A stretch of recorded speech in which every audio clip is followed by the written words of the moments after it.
This episode of the Dungeoncast is brought to you by RPG Sounds. RPG Sounds is a friendly audio software for dungeon masters. DMs can easily set the mood of a game by adjusting music, soundscape, ambiances, and triggering sound effects. RPG Sounds is an open tool that lets you import and store audio files, making it perfect for implementing your own sounds into your game. With online play, you don't even have to be in the same room with your players to use RPG Sounds. Have them join your audio room and enjoy the immersive audio experience live. The best part? It's completely free. Just search and download it on Steam. There are preloaded sounds that let you jump in and use it right away. One more time, that's RPG Sounds on Steam, or just click the link in the description below. Hey everybody, welcome to the Dungeoncast. I'm Brian. And I'm Will. This is the podcast where we talk about everything Dungeons & Dragons, from sleepless cyborgs to sentient spires, and today we're talking about the Satyrs of Theros.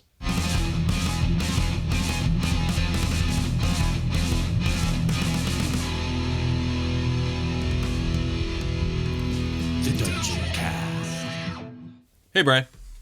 Hey, Will. It's back to Theros again. It's a really cool setting.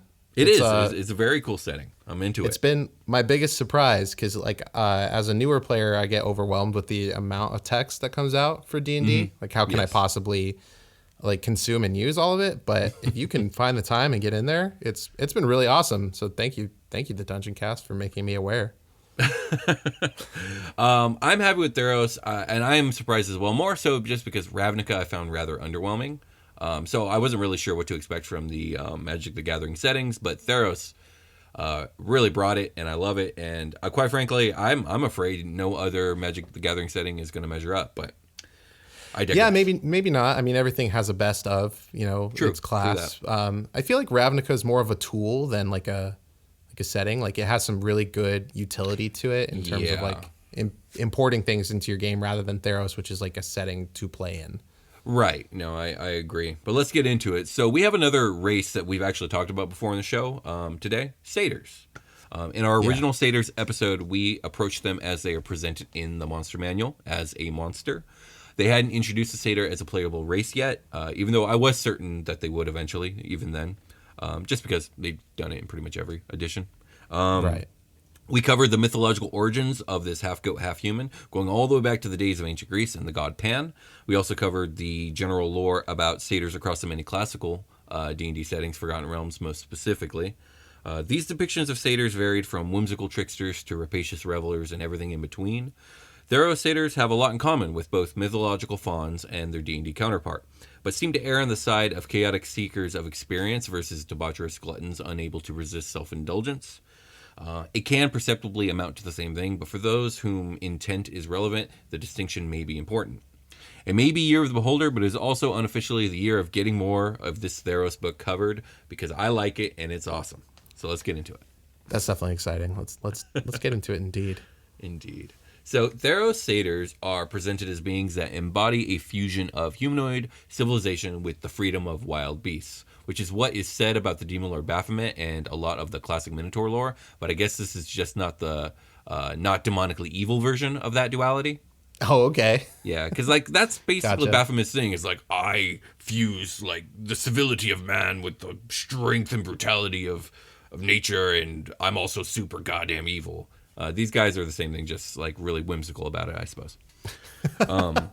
Satyrs look similar to humans with a range of builds, forms, and features, but the goat-like horns, their pointed fey ears and furred lower body sharply distinguish them from obvious humans. Satyrs' solid horns connect to their heads at the base of their skull, which is interesting to me because I had to take a second look at some of the artwork after reading this. And it's true, the horns come from behind the head and wrap around the skull rather than protrude from the brow like you would usually see with a lot of these horned races. Isn't that where your nervous system is back there? I mean, it would protrude out of the occipital lobe of the skull. So, I mean, your vision is really controlled from the back, but I don't know. Either way, I was honestly looking at it, it's a good look, and somehow it comes across as more friendlier and inviting than the horns of a tiefling. And maybe it's because the face looks more human and less obscured this way, because the horns aren't really getting in the way of the brow. I see. But regardless, thick fur covers their bodies from the waist down, shorter at the waist and longer below the knees, and their legs end in sturdy hooves.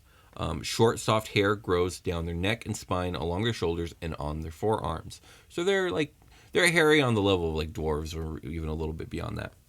They're just a little thick. A little thick. They got that little thick coat.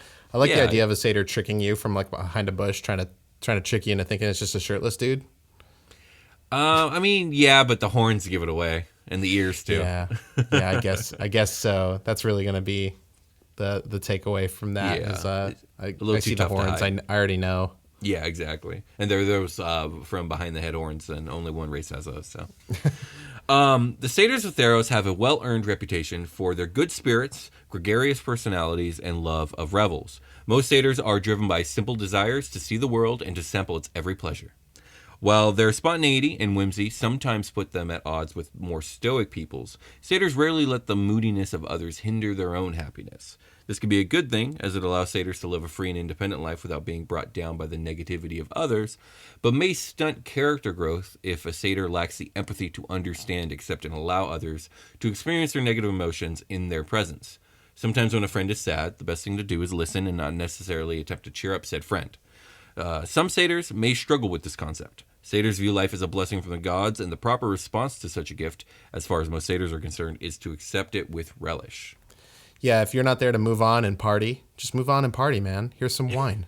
Come chill. Indeed. What are you tripping about? I don't care about that. I care about this wine. Drink it with me. Yeah, that's very much how these satyrs can be. That's hilarious. I don't care about that. I care about this wine. As one would expect of a people dedicated to the exploring of all positive sensation and experience, the Satyrs of Theros throw the best parties. Satyrs hold regular revels called Rollic Nights. These lengthy festivals are full of merrymaking, contests, impromptu performances, and song, all accompanied by good food and sweet drinks. Beyond these celebrations, tales are also told of... I think I typed this in wrong. It's... It says here Bakia. I think it was called something else. And now I want to double check. But these special celebrations are revels that occur in deep caves and involve ancient sacrificial rites. Oh no! Most satyrs, we took a dark turn. Most satyrs say that these traditions were abandoned ages ago. Though, I like how it's not that these dark. Should be abandoned. Should be in quotes here. I know, right? That's suspicious as fuck. It is suspicious. I like how it's not that these dark festivities that went too far aren't just a rumor spread by people who fear what they don't know, but are confirmed to have actually been a thing at some point until it was quashed by greater satyr society. So it's like, it's not like, oh no, like that's just a rumor. We never did that. It's like, oh no. We used to do that. We don't do that no more. I know we're like Baphomet and we kind of did some dark ritual shit, but not anymore. Not anymore. We're over that. Have this wine. Don't worry about that. Don't look in that cave. Look at me. But it's an easy secret cult hook for an adventure. Yeah, it is. Hey, I heard you guys used to make a history check. Oh fuck, you guys! I remember reading some shit about like you guys killing people in this cave, and they're like, "Oh yeah, but that was like my fucking great grandfather, dude. Well, I'm not gonna kill you." That's a fair argument, but still a little unnerving. And then all of a sudden you're on your toes, man. You're like a paranoid warlock, like just not having a good time at the party. No, everybody else is having a good time. You're just ready for the shoe to drop. All right, so I'm ready to Eldritch Blast. I'll fucking do it. The humans of the Polies generally think of satyrs' revels as raucous bacchanals, where anything and everything might happen. This picture isn't necessarily wrong, but it is incomplete. There's more to a revel than debauchery for debauchery's sake. For satyrs, revelry is a way of life. It's the delight in the small things often taken for granted in the day-to-day. The song of a bird, a warm breeze, the smell of a tasty pie, relaxing by a river in the sunshine. There is a mindfulness to it and a presence of mind to it. Life freely offers these gifts, and for a satyr, they are more valuable than gold or glory could ever be. To revel means to forget the constraints of time, to let go of the future and past, and to be wholly in the present moment. For satyrs, encountering life with all the senses honors the gods, and most importantly, it feels really good. Driven by instinct and intuition, most satyrs prove unpredictable, following their sense of wonder wherever it leads. It's a fine line to walk, but they wouldn't have it any other way. I see them chilling on the riverside, like, don't talk about your problems. Look at that bird. It's flying in the sky right now. It's fucking partying. We should be like that bird. Yeah, I mean, yeah, that's the fine line right there. It's like, it's one thing to enjoy everything. It's another thing to avoid all your problems because you don't want to deal with them. Yeah, so they're just living in the present moment. They're trying to I wonder if they're trying to squash beef as it arises. Squash beef as it arises. What does that mean? Squash beef, Squash beef as a. Yeah, well, we're actually gonna get a little bit into how they squash beef actually a little after the short rest, which we're not doing quite yet. Not to be confused with beef squash from Bob's Burgers. Gotcha. So most satyrs believe that the non-satyrs of Theros are woefully burdened with the plague of seriousness. They scoff at the efforts of city builders and societal constructs with their laws and rigid right angles, and they poke fun at philosophers with their endless theories of things they can never know and their interminable discourse. Satyrs feel that life is to be lived and experienced with all the senses, not thought about without doing or installing restrictions on behavior for ideals and concepts. Satyrs see the world and everything in it as a book of delights, and they want to explore every page. Wow. Yeah, due to their unique perception on the ways of life and tied to their origins as alien, fey-minded creatures, which is something we need to keep in mind. Satyrs are known for their eccentricities. Some people spend too much time worrying over why satyrs behave as they do. But satyrs themselves simply are as they are, feeling no need to understand what drives them, much less explain it to others. There is a satyr eccentricities table that suggests a few tastes or proclivities a satyr character might possess. If one would like to use it, it is on page 24 of the Mythic Odysseys of Theros book. Abandon ye ties to material unless it's for right now, for the thing right in front of you. Exactly. Abandon ye ties to the spiritual. What are they? So they're leaning into the most just pleasure, basically. Yeah, it's they're leaning into the experience and the exploration of life, and not worrying about the why or the how, and just more worrying about the what and the when, if that makes sense. Yeah, they're eating pasta. They're not concerned they're not with looking how up the the pasta history was of how made. exactly. Yeah. Which that's really fine if that's what gets them there. That's fine, but it They definitely make the doesn't little fit flower my volcano, philosophy. and then you do the egg whites and the eggs sometimes, and sometimes just the yolks. Mm-hmm. I don't know when to do which. Are you ready to take a short rest? Yeah, it's short rest time.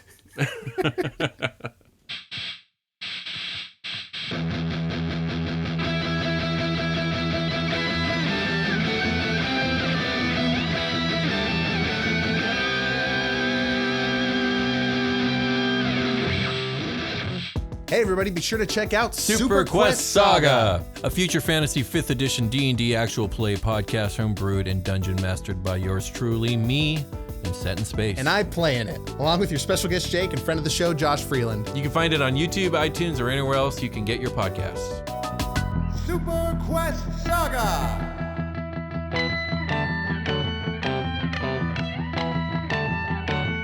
Back at it again. God damn it, Gonzo. Indeed. And now it is time to talk about Satyr society and where they live. The Skola Vale. So nestled in... The Skola Valley? Not Vale. Skola Vale? Oh, Skola Vale. Nice. I'm sorry. Yes, it's a Skola Vale. I saw Vale. I is read this a Valley. typo? I'm not sure why. I was like, maybe it's pronounced like that. I don't know. Nestled in the highlands of the Orionad Mountains, the Skola Vale is blessed by Nylea, goddess of the hunt, covered in lush grass and dotted with copses of trees. Satyrs roam the comfortable valley with no need for permanent settlements. All their needs are provided for by the valley's magic. In hindsight, this may be a major reason the Satyrs have the beliefs they do. I mean, if your every need is provided for by a magical forest and a favorable goddess, it would be really easy to just focus on the pleasures of life. That's what I was going to say. I was like, well, no wonder you can just fucking chill. Like, Exactly. You don't have to do anything. Exactly. So, anyways, back to the Skola Vale. According to the legend, Nylea was so taken with the valley's beauty that she poured the contents of her wineskin onto the Vale to make it flourish forever. When wild goats drank of this wine, they became the first satyrs who made the magical land their home. While the Skola Vale is a place of revelry, it isn't without its dangers, though. The satyrs themselves can be too raucous in their merrymaking, and monsters lurk in the shadows of the trees and the surrounding mountains. So, there are threats here.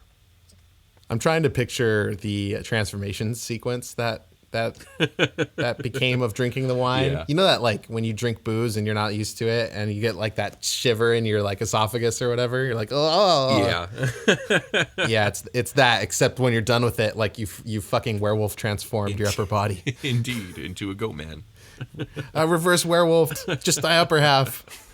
So the Skola Vale is a wild place where majestic animals run free, trees, vines, and bushes provide fruit, and Ailea's magic enhances the land. Plants and animals grow rapidly in the valley. The chaotic satyrs may upend a copse of trees one night only to have it regrow by morning. Most of the Skola Vale consists of greenery rolling over gentle hills. During the day, the Vale's residents hunt small game and gather wild fruit for wine. Other predators, such as bears, lions, and roes, hunt the region as well. Some of these beasts, whether predator or prey, have become Nyx-born legends that appear again and again through the generations, either as threats or the stuff of incredible meals. Satyrs speak both of Kexos, Rexos, the braided lion, and Hope the pork bird with equal awe. So, do you remember what Nyx-born creatures are? Yeah, they are created from the sky imagery. Yes, they're created from like the stuff of Nyx, and it's through like the repeated telling of stories and the belief in these stories of being real. And once like enough belief and faith and attention and time has kind of been poured into an idea, it will manifest. But like you can also tell when something is made up of Nyx, or is a Nyx-born thing, because it will appear as the thing, but also it will parts of it will appear to be made of like the night sky. And oh my gosh, like in the physical world, it'll become real, but it will like have like patches of fucking translucent like sky energy. Yes, that's crazy. And I also like how we went from Kexos Rexos to Hope. Yeah, that was really funny. Yeah, it was. And the thing is, because they're Nyx-born, they do tend to be very powerful, because like they got that natural Nyx-born energy, which is like basically the same stuff the gods are made out of. So in this world. Oh my gosh. Okay. Yeah, so you don't want to run into those. No, you enemies, generally basically. don't, for two reasons. Number one, they are made up of the Nyx stuff. But number two is usually if it's a story that's being told over and over again, it's usually because of something powerful, some great monster or something like that. So yeah. That's what I was going to say. If you're like scaring the kids in your town with boogeyman stories, like you don't want to do that too much. No, not in this world. Like, God, why tell bad stories ever? But you know what? I'm not exactly sure on how well understood the Nyx-born stuff is in world, because like I'm going to tell a short story later in this episode where a very famous satyr finds out that the gods are kind of like well, they are gods, but like they're only gods because of like the belief that like birthed them, and like he kind of goes on a little bit of a spree because of that. So that implies to me that it probably isn't like widely known knowledge that it's the people's beliefs and stories that are making all these things real. Oh, okay, yeah, sure. Yeah, but that's so it's probably a secret kept within organizations or something, or like just not something that's talked about. It definitely seems like something the gods don't want people to know about. So, anyways. Yeah, that would be that could fare troublesome for them. Exactly, I guess, and it does, but we'll get into it. So back to the Skola Vale. The Skola Vale's trees grow in twisted, climbable shapes, allowing inhabitants shady places to play and sleep. Dryads protect the largest of these trees, especially from drunken satyr antics. During the day, the copses are idyllic forests filled with the music of panpipes. At night, though, the forests grow more menacing. Nocturnal monsters roam the wood, particularly chimeras, cockatrices, and harpies, striving to pick off drunken satyrs wandering alone after a revel. Satyrs rarely travel alone at night, believing that noise and music scare away evil, but revelers aren't always as wary as they should be. Damn, that's cool. Yeah, we've covered all those monsters that you just said, except for chimeras, I think, right? Cockatrices, harpies, the dryad. We did the chimera too. We've done them all. We did the chimera. How long ago was that? It was a while back. I think it was a shorter episode. I imagine they're similar, in lore for Theros. How wild can you really get about the chimera? Well, I guess pretty wild. Yeah, the chimera doesn't have a lot of lore attached to it in general. It's just a big monster created through sorcery. It's got a lot of heads. Right. But yeah. So the satyrs of the Skola Vale are wild and free. They have taboos, but not laws. Influence fluctuates constantly, and all are free to make merry in any way they please, so long as it doesn't impede on others' ability to do the same. Disagreements rarely escalate to violence or deep resentment, and instead are typically turned into opportunities for public competition. Irreconcilable issues, though, do happen at times and are usually solved by a strict application of the you go over there and you go over there policy. So that's kind of how they squash beefs. They just make them go to different places. But true intentional crimes do happen, though are extremely rare. They are considered to be violations known deep in the Satyr soul. If need be, revelry can be halted in an instant to help someone who's been hurt by another, and true criminals are exiled from the Skola Vale for life. Satyrs quickly bury negative thoughts, though, and the loss of one friend merely leads them to redouble their efforts to make more friends. Oh my gosh. So yeah, a little bit callous. Their revelry is a bit callous. Like, you know what? Ed sucked. I'm gonna meet 2 more Eds and replace Ed. So yeah. Yeah, and hopefully they won't be dicks. Yeah, exactly. Fucking Ed. Fucking I'll Ed. call them something else, like Pat. I don't know.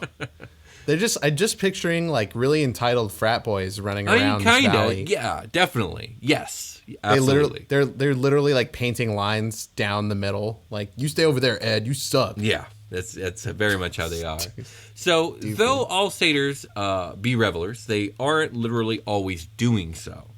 They also have societal roles they must fill. Some of these roles are religious, while others are practical, and some are even defensive.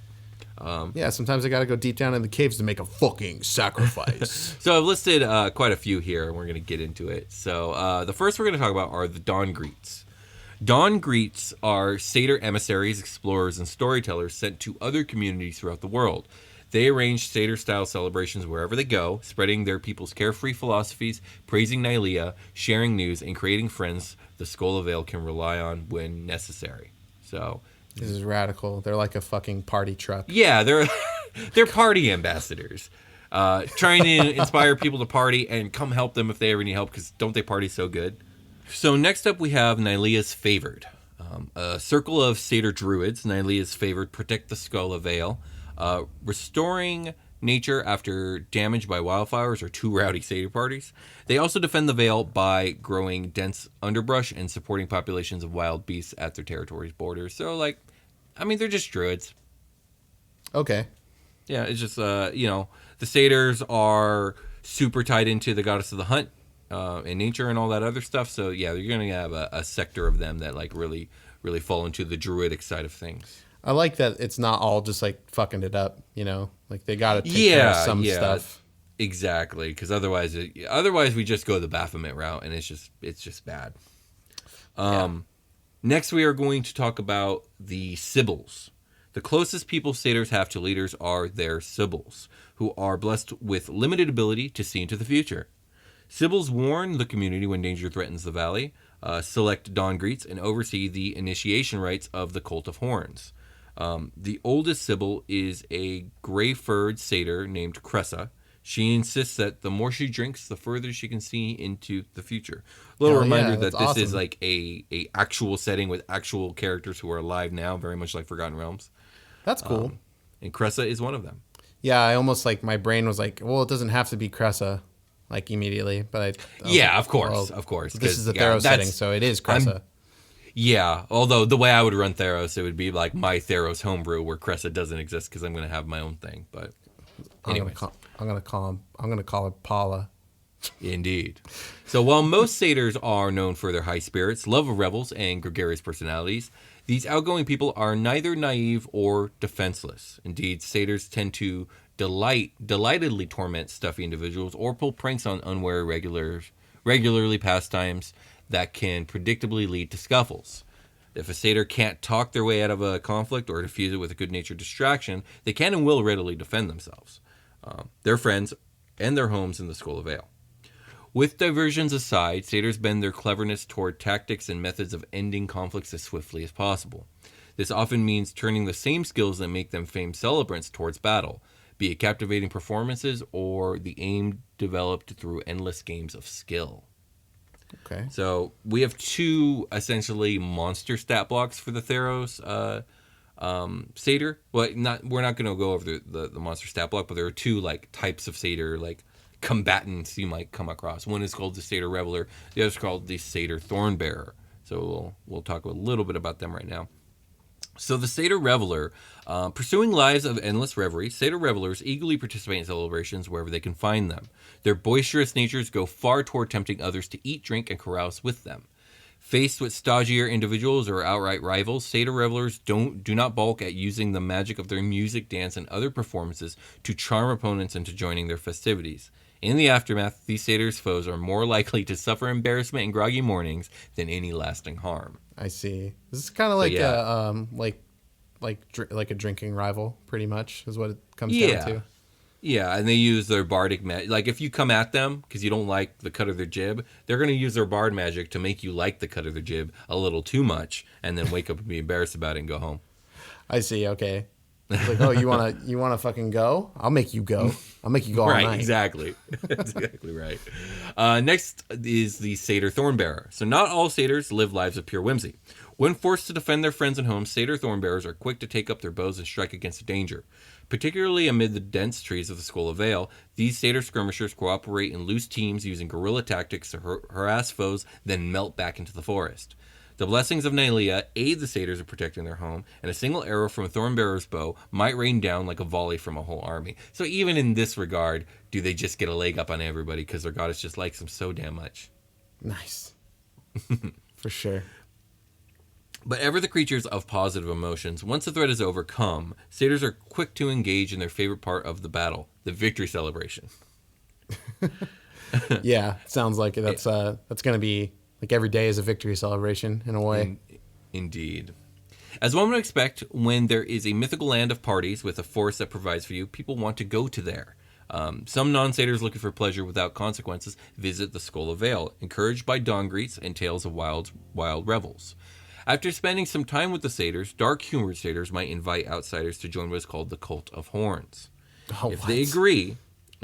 Here we go. If they agree, the non-satyr might be crowned with a circlet of horns, marking them as "quote-unquote" stubs for their crown's stubby horns. Okay. A period of hazing follows, where the stubs are enticed to perform menial or humiliating tasks. When the satyrs grow bored or a respected sober satyr steps in, the hazing ends, which typically results in the stub later waking up alone in the mountains. Oh my gosh. Most satyrs who participate in such ungenerous behavior are chided and are themselves made to serve at the next revel. But the satyr memory for consequences is short and the tradition persists. As for former stubs, most never share details about their experiences, their secrecy contributing to tales of dark rites and sinister enchantments in the Vale. Man, somebody that had a bad time in college wrote that Indeed. paragraph. Very much so. So finally, before we dive into the character creation stat block, I wanted to share a mythical story shared by the Satyrs of Theros and presented in the Mythic Odysseys of Theros about the deity satyr Xenagos. So long ago, the satyr Xenagos savored his reputation for presiding over the most raucous revels his people had ever known. However, when fate led him to discover the nature of the gods and how they were, in truth, beholden to mortals for their very existence rather than the other way around, the whole order of the world felt like an enormous joke to Xenagos, and one at his and all other mortals' expense. With immortal power no longer feeling so out of reach, since all you need is enough people to believe, Xenagos set into motion a plan that would propel him to godhood, and he succeeded. Whoa. His victory shook the pantheon, but his victory ended up being short-lived. Heliod, basically a way overzealous, hyper-self-righteous Zeus, dispatched his champion Elspeth, who faced many trials but ultimately killed the god satyr by driving the spear God sent through his heart. Many satyrs remember Xenagos as a satyr who lived life to the fullest and who played tricks that stirred up even the gods. Yet he's also an example of how bitterness can turn a great trick nasty and how schemes that get out of hand aren't fun for anybody. What satyr wants the responsibility of being a god anyway? That's fair. So, thought that was an interesting story. Any questions before you start reading off the racial stat block for us? I mean, I like the picture I'm getting here. So So outsiders of that are not cunning are basically treated with, like, they're basically the butt end of the joke for. Not that if they're not cunning, it's like basically outsiders that overstay their welcome. Okay, they're gonna eventually prank them. And yeah, it's gonna be exactly. a bad time. It's like, yeah, they're gonna be happy you're here. They're gonna be, but after a while, they're gonna be like, you know what? Let's prank this dude because he's having a little too much fun. Yeah, get out. He's getting too comfortable. Okay, I got the stat or the racial, stats up, so I'm ready to go. Let's talk about it. Your satyr character has the following racial traits. For your charisma score increases by 2, and your dex score increases by 1. For age, satyrs mature and age about the same rate as humans. Alignment, satyrs delight in living a life free of the mantle of law. They gravitate toward being good, but some have devious streaks and enjoy causing dismay. Size, satyrs range from just under 5 feet to about 6 feet in height, with generally slender builds. Your size is medium. Here's how to determine your height and weight randomly, starting with rolling a size modifier. Your size modifier is going to be 2d8. Your height's going to be 4 feet plus 8 inches plus your modifier in inches. And your weight in pounds is going to be 100 plus 2d4 times your size modifier. You're going to get a base walking speed of 35 feet. That's pretty good. Yeah, 5 more than normal. This part just says Fey. Your creature type is Fey rather than humanoid, which that can be super handy for spell casting. Yeah, absolutely. Ram, you can use your head and horns to make unarmed strikes. Nice. If you hit with them, you deal bludgeoning damage equal to 1d4 plus your strength mod. You have magic resistance, which means you have advantage on saving throws against spells and other magical effects. This is cool. You're getting a couple buffs here against magic. Yeah. Mirthful leaps. Whenever you make a long or high jump, you can roll a d8 and add the number rolled to the number of feet you cover, even when making a standing jump. This extra distance costs movement as normal. So I guess you're using your super cool, like, animalistic lower body to kick ass and jump good. Yeah, absolutely. Do you know where that could come in handy in key situations? What's up? Do you know where the normal rules for jumping are? I know that's like a statted out thing. Is that in the DMG? Yes, it is in the DMG. I believe it's even in the player's handbook. I just know that there's I think it's double your distance for a running start. You need at least 10 feet of space to do a running start, though. I know it's based off of, I think, your strength mod and or your athletics check. I'm not sure. I don't know it off the top of my head. That's what it is here. Yeah, I don't know it off the top of my head, but if it were to come up in game, I would just pull up the rules real quick before the jump is made. Reveler, you have proficiency in the performance and persuasion skills, and you have proficiency with one musical instrument of your choice. That's nice. Yeah, cool. Convince people to come party, and then keep them staying around. Hell yeah! With your good pan flute skills. Yeah, I see Satyr bard would be fun to have pictures of around. trumpets going on here too, horns and stuff. No, for sure. You can speak, read, and write Common and Sylvan. So these really are Fey adjacent creatures. Yes, very much so. Very close to being Fey. Mm-hmm. Nice. Okay. I mean, they are Fey basically. They live in this valley though. Is this valley considered the Skola Vale? Is that considered Fey? Well, in Theros, they don't really have a Feywild. Okay. But there are a lot of aspects of the Skola Vale that are very Fey-like. I mean, the plants kind of like growing back overnight, the overabundance of food, the overabundance of just general flourishing. Yeah, how the types of creatures that are there, like the dryads and the chimeras and stuff. Yeah, and the fact that the place seems so beautiful and nice, and it is, but at night it turns so deadly and dangerous. The Feywild is very much like that. It looks gorgeous, but is very deadly.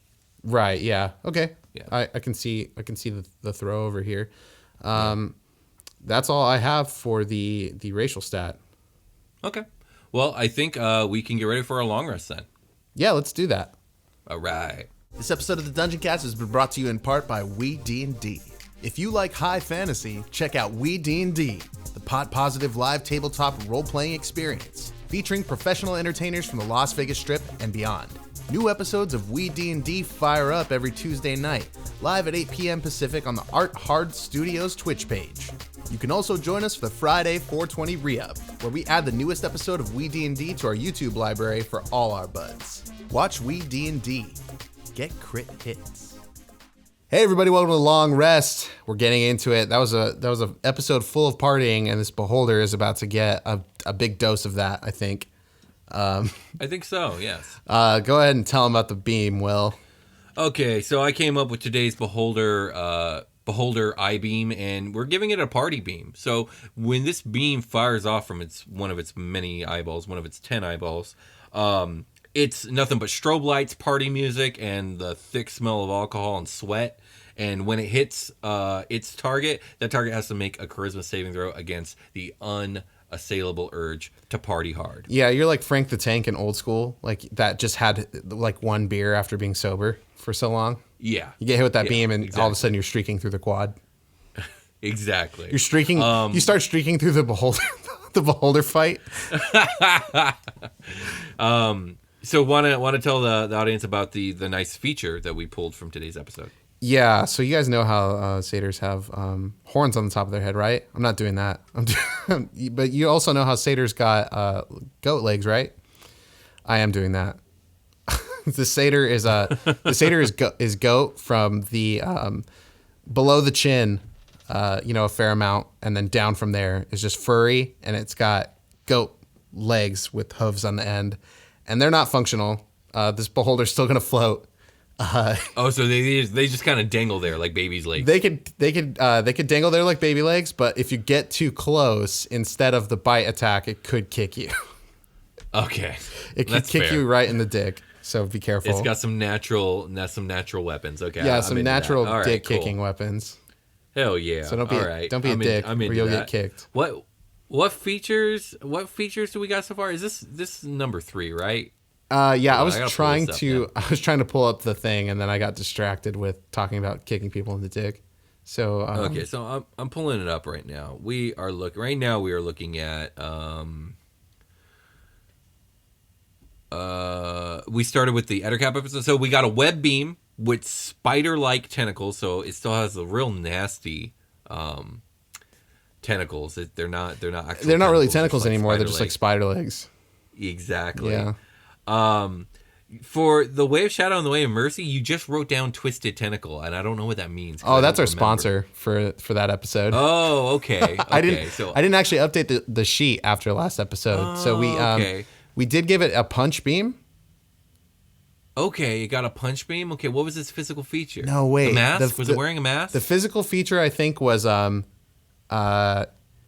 it wasn't wearing a mask. Remember, we gave it like a Donzo hand for the tentacle. It had an eye in the palm, and it did the beam of mercy. So it was a healing beam. Oh, the beam of yeah, ultimate mercy. Beam of mercy. Oh, the beam of ultimate mercy. I love that.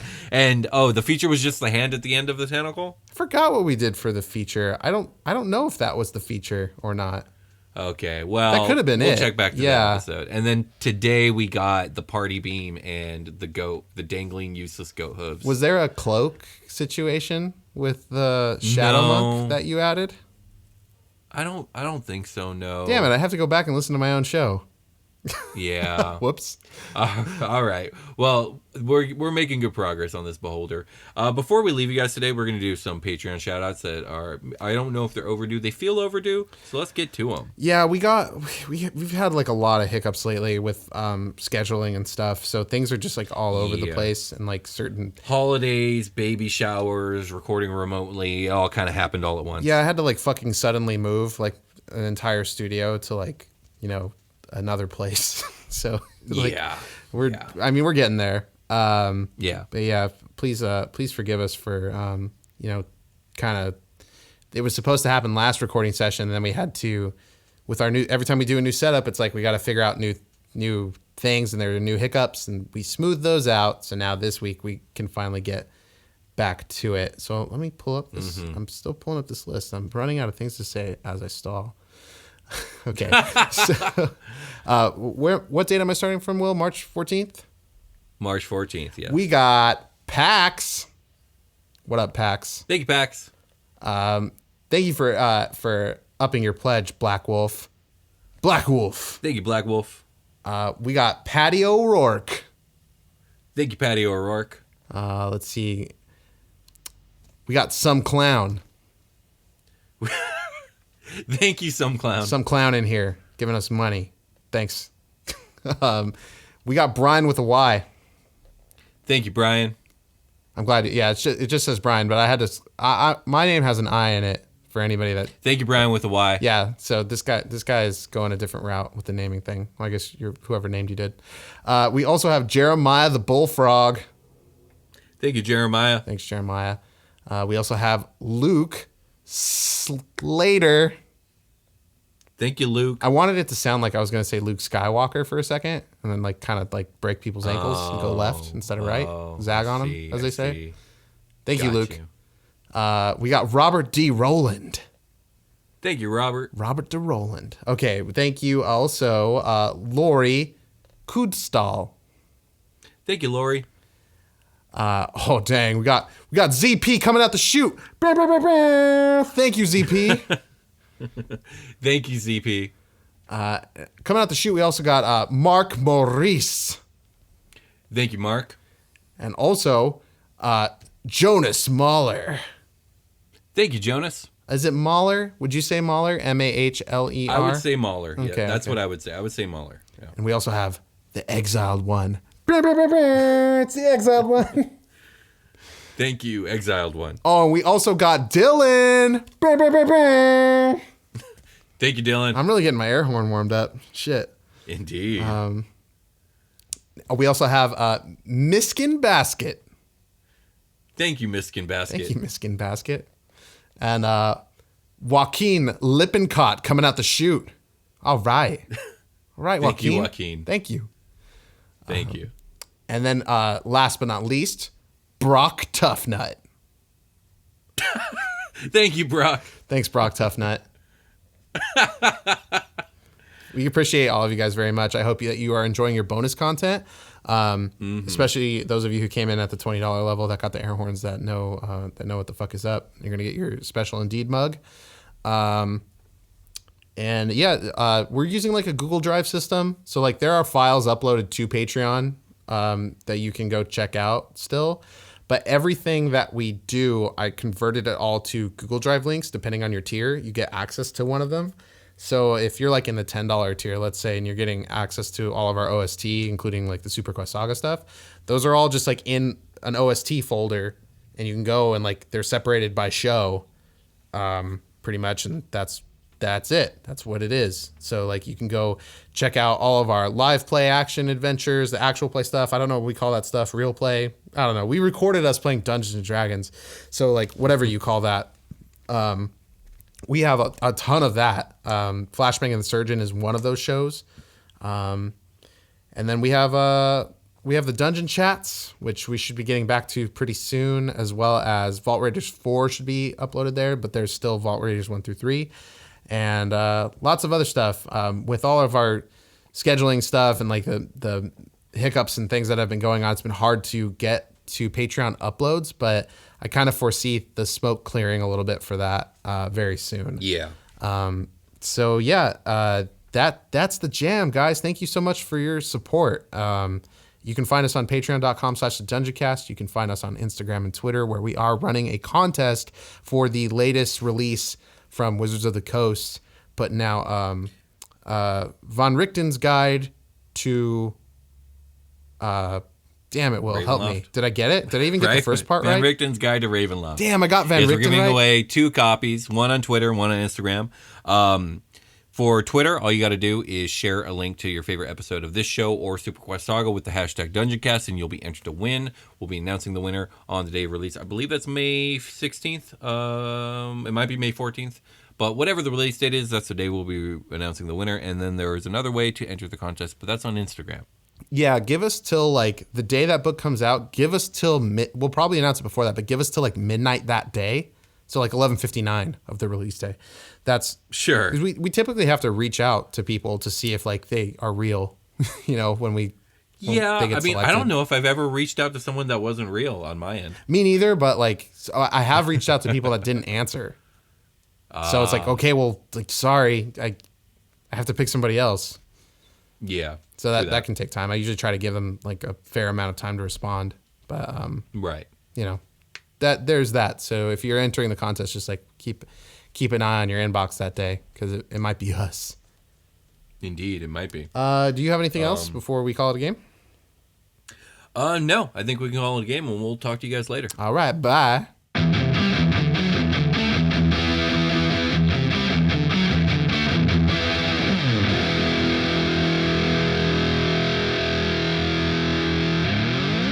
The Dungeoncast.